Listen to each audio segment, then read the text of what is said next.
Hello বন্ধুরা, welcome to my YouTube channel. আজকের ভিডিওতে আমি শেয়ার করব প্রাথমিক বিদ্যালয় সারপ্লাস শিক্ষকেরা তারা কবে থেকে বদলির জন্য অ্যাপ্লিকেশন করতে পারবেন তার বিস্তারিত তথ্য তুলে ধরছি। যারা নতুন তারা আমার চ্যানেলটি সাবস্ক্রাইব করে পাশে থাকা বেল আইকন অন করে রাখবে, তাহলে তোমাদের কাছে এরকম নতুন নতুন তথ্য দ্রুত পৌঁছে যাবে।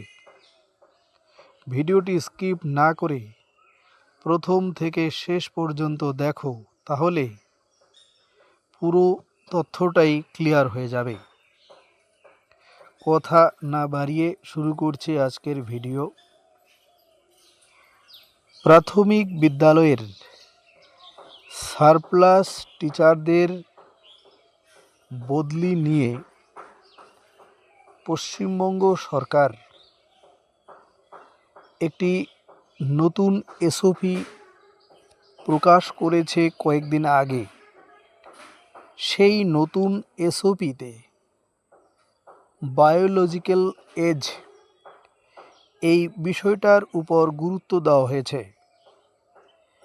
তাই এই বায়োলজিক্যাল এজের উপর ভিত্তি করে কলকাতা হাইকোর্টে মামলা দায়ের হয়। সেই মামলা পরিপ্রেক্ষিতে কলকাতা হাইকোর্ট জানিয়েছে, আগামী নির্দেশ না আসা পর্যন্ত কোনো জেলায় সারপ্লাস শিক্ষকদের বদলির জন্য কোনো রকমের নতুন নির্দেশিকা জারি করতে পারবে না। হাইকোর্ট আরও পাশাপাশি জানিয়েছে, তবে এই সারপ্লাস টিচারদের বদলির যে প্রক্রিয়াটা, এই প্রক্রিয়া কিন্তু চলতে থাকবে। তার মানে আবেদন গ্রহণ বা আরও আনুষঙ্গিক যে সমস্ত কাজকর্মগুলো থাকে, সমস্ত কাজকর্মই প্রত্যেকটি জেলা তার এগিয়ে নিয়ে যাবে। শুধুমাত্র বদলির অর্ডারটা জারি করতে পারবে না। তবে হাইকোর্টের রায় অনুসারে পরবর্তী 13 তারিখের পর প্রত্যেকটা জেলা সারপ্লাস টিচারদের বদলির জন্য নির্দেশিকা জারি করতে পারবে। তবে আগামী 10 তারিখে